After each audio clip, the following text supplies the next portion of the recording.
अगर આપણામાં નિર્લેપતા ના આવે, અનાસક્ત ભાવ ન કેળવાય, તો એક શેઠ હતા, મરણ પથારીએ પડ્યા, તો છોકરાઓ બધા એમની સેવામાં લાગી ગયા, સેવા કરી રહ્યા છે છોકરાઓ. તો થોડી વાર પછી શેઠે પૂછ્યું, મોટો ક્યાં છે, મોટો ક્યાં છે? તો મોટાએ કીધું, બાપુજી હું તમારા ડાબા પગ પાસે બેઠો છું, છે કાંઈ કામ સેવા કે ઠીક? ફરી આંખો બંધ કરી નાખી. થોડી વાર પછી પાછા બાબાએ કીધું કે બીજા નંબરનો ક્યાં છે? તો બીજા નંબરવાળાએ જવાબ આપ્યો કે બાપુજી હું જમણા પગ બાજુ બેઠો છું, જમણા પગ પાસે બેઠો છું. ઠીક. ફરી પાછી આંખો બંધ કરી નાખી. પછી પૂછે છે, પેલો ત્રીજો ક્યાં, કાકુડો? તો એ કાકુડાએ જવાબ આપ્યો કે બાપુજી હું તમારા માથાની ડાબી બાજુ બેઠેલો છું. વળી પાછા પપ્પાએ આંખ બંધ કરી. વળી થોડી વાર રહીને પૂછ્યું, ચોથો ક્યાં? તો ચોથાએ જવાબ આપ્યો કે હું માથાની પેલી બાજુ બેઠેલો છું. તો બાપાના મોઢામાંથી અવાજ નીકળ્યો. બાપાએ કીધું કે ચારે અહીંયા ગુડાયા છો તો દુકાને કોણ છે? ચારે અહીંયા ગુડાયા છો તે. એટલે બાપા મરવાની તૈયારીમાં હતા, અણી પર હતા, પણ યાદ શું આવતી હતી? દુકાન. કે અહીંયા કેમ ગુડાયા છો તમે? તો નિર્લેપતા ભાવ વ્યક્તિ કેળવે નહીં ને, તો છેલ્લી ઘડીએ પણ શું યાદ આવે? હા, છેલ્લી ઘડીએ પણ યાદ આવે ને. એવા ઘણા વિરલ લોકો રહેલા હોય છે કે છેલ્લો શ્વાસ જ્યારે છોડે ત્યારે કોઈના પ્રત્યે પણ, કોઈ વસ્તુ પ્રત્યે પણ આસક્તિ ભાવ ન હોય, બધું છૂટી જાય, નસીબદાર કહેવાય. અને અનાસક્ત દશામાં એનું મૃત્યુ થાય તો ગતિ પણ એમની સારી થાય. આમ તો આપણને બધાને ગતિ સુધારવાની છે, સુધારવી છે ને ગતિ આપણને બધાને. અને ગતિ સુધારવા માટે આપણે ધર્મ ધ્યાન કરીએ છીએ. કયું ધર્મ ધ્યાન કરીએ છીએ, કેવું ધર્મ ધ્યાન કરીએ છીએ, એની સાથે ખાસ કાંઈ લાગતું વળગતું નથી. જે કરીએ છીએ તે આપણે ગતિ સુધારવા માટે કરીએ છીએ. મતિ સુધરે તો ગતિ સુધરે. મતિ સુધારવા માટે આપણે અત્યારે ટ્રાય કરી રહ્યા છીએ. કોકની પાસે સત્સંગ કરીએ છીએ, કોકના આપણે પ્રવચન સાંભળીએ છીએ, કોકના આપણે પુસ્તક વાંચીએ છીએ. મતિ સુધરે એનાથી, બુદ્ધિ આપણી સુધરે. મતિ સુધરશે તો, અને મતિ સુધરેલી હશે અને જામી જશે તો ગતિ આપણી સુધરશે. તો એ શ્લોકમાં પહેલા ચરણમાં કીધું, ચિત્તમાં ઉત્તમ પ્રકારનો વૈરાગ્ય હોય. બીજી વાત, જેના તત્વના જ્ઞાતા સાચા ગુરુ હોય. કેવા ગુરુ હોય? એક તો સાચા ગુરુ અને તત્વના જ્ઞાતા હોય. તત્વના જ્ઞાતા હોય અને સાચા ગુરુ હોય. અને ત્રીજી વાત કરે છે, અને નિરંતર અનુભવથી જાણે દ્રઢ નિશ્ચય કર્યો હોય. અને અનુભવથી જાણે દ્રઢ નિશ્ચય કર્યો હોય. સાચા ગુરુ મળ્યા હોય, તત્વવેતા ગુરુ મળ્યા હોય, અનુભવ કરી કરી કરી કરી અને દ્રઢ નિશ્ચય કર્યો હોય, તેને જ સિદ્ધિ પ્રાપ્ત થાય છે, બીજાને નહીં. કોને સિદ્ધિ પ્રાપ્ત થાય છે? આવા વ્યક્તિઓને સિદ્ધિ પ્રાપ્ત થાય છે, બીજાને નહીં. કેવા વ્યક્તિઓને? જેના ચિત્તમાં ઉત્તમ પ્રકારનો વૈરાગ્ય હોય, જેને સાચા અને તત્વવેતા ગુરુ મળ્યા હોય, અને જેનો અનુભવ દ્રઢ થયો હોય, નિશ્ચય દ્રઢ થયો હોય, એ વ્યક્તિ જ સિદ્ધિને વરી શકે છે, બીજા સિદ્ધિ પ્રાપ્ત કરી શકતા નથી. એવી વાત આ હૃદય પ્રદીપ શઠ ત્રિંશિકામાં કરી છે. હકીકતમાં વૈરાગ્ય થઈ જાય તો બહુ સારું. ખરો વૈરાગ્ય આપણને થઈ જાય તો બહુ સારું. આપણે નામ સાંભળ્યું હશે, રાબિયા થઈ ગઈ. એક રાબિયા, રાબિયા થઈ ગઈ છે. સાંભળ્યું છે નામ તમે કોઈ રાબિયાનું? તમારા ગામના છે રાબિયા? રાબિયાના ઘણા પ્રસંગો રહેલા છે.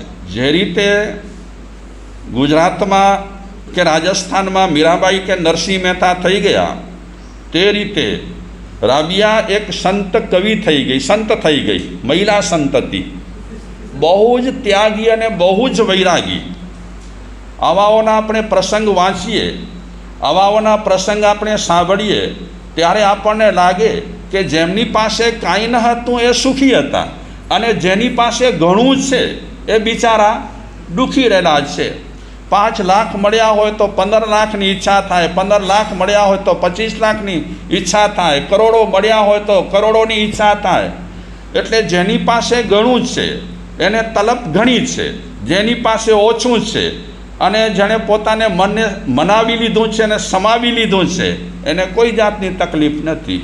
તો આ રાબિયા એમ કહેવાય છે કે તૂટેલી માટલીમાં પાણી રાખતી, તૂટેલી માટલીમાં એ પાણીથી વજૂ કરતી અને એ જ તૂટેલી માટલીનું એ પાણી પીતી. મહિલા સંત હતી. આપણે એક એક પ્રસંગ એનો સાંભળીએ તો એમ થાય કે વાહ, વૈરાગ્ય તો આને કહેવાય કે આટલું મળતું હોય તે છતાં પણ કોઈ વસ્તુ પ્રત્યે જરા માત્ર પણ રાગ ભાવ નહીં. એમ કહેવાય છે એ રાબિયા જેના પર સૂતી કે બેસતી, સણિયો શું કહીએ આપણે, સણિયો હોય ને, તમે નામ સાંભળ્યું છે આપણા કચ્છીમાં પણ સણિયો કહે. હા, જૂના પાના સણિયા પર બેસતી, સૂતી, અને પરમાત્માની એટલી આશક હતી, એટલી આશક હતી એ મહિલા, એ રાબિયા એમ કહેવાય છે કે કોઈ ચીજ વસ્તુ ઘરમાં રાખતી નહીં, ગુજરાન ચલાવતી અને પરમાત્માની ભક્તિ કરતી. આમ મુસ્લિમ મહિલા છે એ રાબિયા, પણ જબરદસ્ત વૈરાગ્ય. એમ કહેવાય છે કે એક દિવસે મલિક બિન દિનાર કોઈક સંત આવ્યા, સંતનું આ નામ છે. એ સંતે રાબિયાને કીધું કે બેન, અગર તું કહેતી હોય તો મારા અમીર મિત્રો બહુ રહેલા છે, ઘણા અમીર મિત્રો રહેલા છે, તને ખપે તે વસ્તુ એ આપી શકે અગર હું કહું તો. તો રાબિયા એ સંતને કહે છે, જે મને આપે, જે તને આપે, જે અમીરને આપે, એ આપવાવાળો તો એક જ છે ને. કોણ છે? હા, રાબિયાનો એક એક પોઈન્ટ એટલો વૈરાગ્યથી ભરપૂર છે, એટલો વૈરાગ્યથી ભરપૂર છે. એણે કીધું, જે અમીરને આપે છે તે મને આપે, જે તને આપે છે તે મને આપે, અને આપનારો છે એને ખબર છે કે કોને કેટલું આપવું. ભાગ્યશાળીઓ, આ એક એક વાક્યનો નોંધવા જેવો છે. આપનારને ખબર છે કે કોને કેટલું આપવું. રાબિયા કહે છે એ આપનારને ખબર છે. કઈ ખબર છે? કઈ વસ્તુની ખબર છે? તો રાબિયા કહે છે આપનાર જાણે છે કે રાબિયાની હાલત કેવી છે. અગર આપનારો જાણતો હોય રાબિયાની હાલત કેવી છે તો રાબિયા તો એમ કહી રહી છે કે મને કોઈ ચીજ વસ્તુની જરૂર નથી, બિલકુલ જરૂર નથી. તો એ મારા વિચાર જાણી રહ્યો છે અને એને ખબર છે કે રાબિયાને કોઈ જ વસ્તુની જરૂર નથી. કોને ખબર છે? કોને ખબર? હે? ભગવાન કહો, કોઈ અદૃશ્ય તત્વ કહો, કોઈ દિવ્ય તત્વ કહો, એને ખબર છે કે રાબિયાને કોઈ વસ્તુની જરૂર નથી. તો હું વસ્તુના સંગ્રહ કરીને શું કરું? એક સરસ મજાનો રાબિયાનો પ્રસંગ રહેલો છે. છેલ્લે એ મોટી ઉંમરના થઈ ગયા. રાત દિવસ પરમાત્માની ભક્તિ સિવાય કાંઈ જ વાત નહીં. આપણે તો શું ધર્મ ધ્યાન કરીએ છીએ, અને કેટલા ટકા ને કેટલા કલાક આપણે ધર્મ ધ્યાન કરીએ છીએ. આપણો માયલો તો જાણે જ છે ને. હા, આપણે ગમે તે પંથના હોઈએ, આપણાથી કેટલું થાય છે આપણે સૌ કોઈ જાણી રહ્યા છીએ. તો રાબિયા છે એ તો જબરદસ્ત વૈરાગી વ્યક્તિ હતી. એટલો વૈરાગ્ય વાત ન પૂછો. એક એક પ્રસંગ આપણે વિચારીએ. એમ કહેવાય છે કે જ્યારે રાબિયાનો અંતિમ સમય આવ્યો ત્યારે સંતો અને શેખ ઘણા ભેગા થઈ ગયા હતા. રાબિયાના ઘરમાં. અમુક ટાઈમ પછી એ રાબિયાએ સંત અને શેખોને કીધું કે ફરિશ્તા આવવાના છે, એટલે હવે તમે મારું ઘર ખાલી કરો. બધા સંતો શેખો રાબિયાના ઘરમાંથી બહાર નીકળી ગયા અને એ રાબિયાએ કુરાનની હોય ને, શું કહેવાય એને, આયાત, એક આયાત પઢી કુરાનની, સંતુષ્ટ આત્મા, હવે કાંઈ તને જોઈતું નથી, પરમ શાંતિ, ખુશી, પ્રસન્નતા, હવે તને કોઈ ચીજ વસ્તુની જરૂર નથી. એમ કહેવાય છે એક કુરાનની આયાત પઢ્યા પછી રાબિયાનું ઘર એકદમ શાંત થઈ ગયું, બિલકુલ શાંત. એટલે સંત અને શેખો બધા રાબિયાના ઘરમાં આવ્યા તો રાબિયા ક્યાં પહોંચી ગઈ હતી? આટલી જાગૃત બાઈ હતી, મહિલા, પૂરો વૈરાગ્ય. અને ખરેખર આવા દ્રષ્ટાંતો આપણે વાંચીએ, સાંભળીએ એટલે લાગે કે આપણે તો ગળા ડૂબ હજી પડ્યા છીએ. શેમાં? હજી આ ખપે ને તે ખપે ને ફલાણું ખપે ને આમાં પડ્યા છીએ. તો હવે ભવદત્તની આપણે વાત કરીએ. દીક્ષા તો લેવી છે, વૈરાગ્ય થયો છે, બધું છોડવું છે, ધનાઢ્યનો દીકરો છે. સર્વપ્રથમ એણે નિર્ણય કર્યો કે માતા પિતાની અનુમતિ લેવી. શું નામ હતા માતા પિતાના? રાષ્ટ્રકૂટ અને રિયકી. એ બંને માતા પિતા પાસે આવ્યો, બંને પાસે પગે લાગ્યો. આવા લોકો તો વિનય હોય જ. પગે લાગી માતા પિતાને કહે છે, મહિધર આચાર્ય ભગવંતની દેશના સાંભળતા સાંભળતા મને વૈરાગ્યનો પંથ રૂચ્યો છે, ગમ્યો છે, અને આપની હું પરવાનગી લેવા માગું છું. જ્યાં સુધી આપ રાજી ખુશીથી મને પરવાનગી નહીં આપો ત્યાં સુધી હું દીક્ષા નહીં લઉં, કારણ કે આપની સહમતિથી જ હું આગળ વધી શકીશ. તો માતા પિતા રડી પડ્યા અને અનુમતિ ન આપી.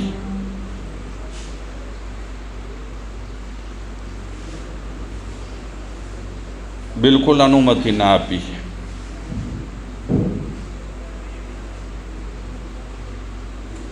જ્યારે પણ તમને મન થાય ત્યારે અનુમતિ આપજો. મારો કોઈ દબાણ નથી, આગ્રહ નથી, કોઈ જીદ નથી, પણ મારે હવે સંસારમાં નથી રહેવું. જુએ છે માતા પિતા એનો વ્યવહાર બિલકુલ શાંત થઈ ગયો છે. આગ્રહ નથી કરતો, હઠાગ્રહ નથી કરતો, કેમ મને રજા ના આપો તમે, બિલકુલ કાંઈ નહીં. સાચો વૈરાગ્ય છે ને. થોડા દિવસ જોયું માતા પિતાએ, પછી પોતે જ ભવદત્તને બોલાવે છે, બેટા અમે તમારી હિલચાલ જોઈ, હવે તમને આ સંસાર બિલકુલ ગમતો નથી, મન ઉઠી ગયું છે, તો અમે તમને ખૂબ જ પ્રેમથી રજા આપીએ છીએ, પરવાનગી આપીએ છીએ, આપ દીક્ષા લઈ શકો છો. જુવાન છોકરો છે, સાચો વૈરાગ્ય થયો છે અને દીક્ષાની અનુમતિ મળી ગઈ છે. જ્યારે અનુમતિ મળી ત્યારે માતા પિતાને પગે લાગ્યો. પગે લાગી કરી અને માતા પિતાને કહે છે, આપ બહુ જ મારા પર ઉપકાર કર્યા છે. જન્મ આપ્યો એ આપનો મોટો ઉપકાર. પછી જન્મ્યા બાદ આપે મને જે શિક્ષણ આપ્યું, સંસ્કાર આપ્યા, એ પણ આપનો ઉપકાર. અને સમય જતાં મારું પાલન પોષણ કર્યું, સંવર્ધન કર્યું, અને આજે જ્યારે મને વૈરાગ્ય થયો છે ત્યારે આપે એકદમ પ્રેમથી દીક્ષા માટે પણ રજા આપી છે. આપના ઉપકાર હું કોઈ રીતે નહીં ભૂલું. ખૂબ જ આપ મારા ઉપકારી રહેલા છો. એ રીતે થોડીક વાતોચીતો થઈ. ભવદત્તનો એક ભાઈ હતો, નાનો ભાઈ. નામ હું પછી કહીશ, કારણ કે જેમ જેમ કથા આગળ વધશે તેમ તેમ પાત્ર છે એ આપણને દેખાશે, વર્ણી થશે પાત્રોની. તો ભવદત્તનો નાનો ભાઈ એ પણ રડ્યો, કારણ કે ભાઈ ભાઈ વચ્ચે પ્રેમ હતો, એકબીજા વચ્ચે અરસપરસ લાગણી હતી. અને અંતે બધાની પરવાનગી પછી ભવદત્ત મહીધર આચાર્ય ભગવંત પાસે જઈ અને દીક્ષા લીધી, દીક્ષિત થઈ ગયા. પણ હજી એને ટ્રેનિંગ આપવાની હતી,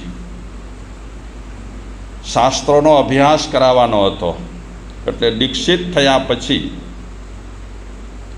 મુનિ મહારાજ આચાર્ય ભગવંત શાસ્ત્રોનો અભ્યાસ કરાવે છે. મુનિ જીવનમાં જે વ્રત પાળવાના હોય, મહાવ્રત પાળવાના હોય એની સમજ આપે છે. કેટલા મહાવ્રત રહેલા છે સાધુના? સાધુના મહાવ્રત 5 છે.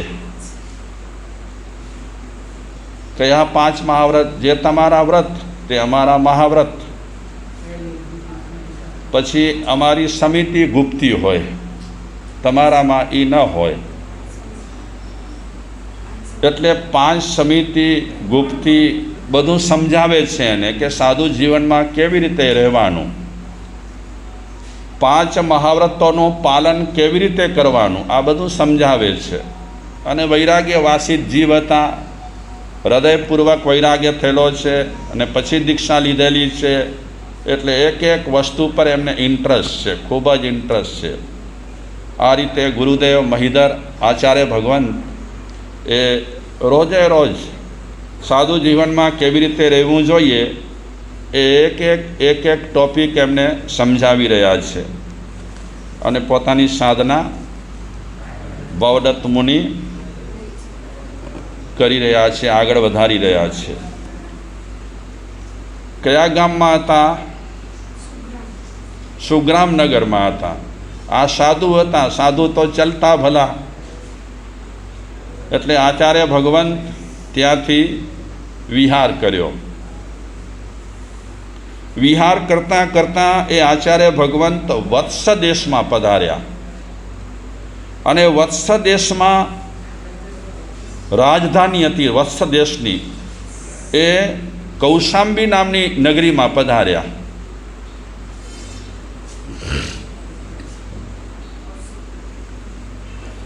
પ્રજાને ખબર પડી કૌશાંબી નગરીની. આચાર્ય ભગવંતનો સ્વાગત કર્યો. આચાર્ય ભગવંત કૌશાંબી નગરીથી બહાર ઉદ્યાનમાં બિરાજ્યા. એમને અહીંયા માસકલ્પ કરવાનું હતું. માસકલ્પ એટલે 1 મહિનો એમને આ કૌશાંબી નગરીમાં રહેવાનું હતું. કૌશાંબી નગરીની જે પ્રજા છે એ રોજે રોજ ધર્મ ઉપદેશ સાંભળવા આવે છે. ધર્મ ઉપદેશ સાંભળવાની પ્રણાલિકા પરાપૂર્વથી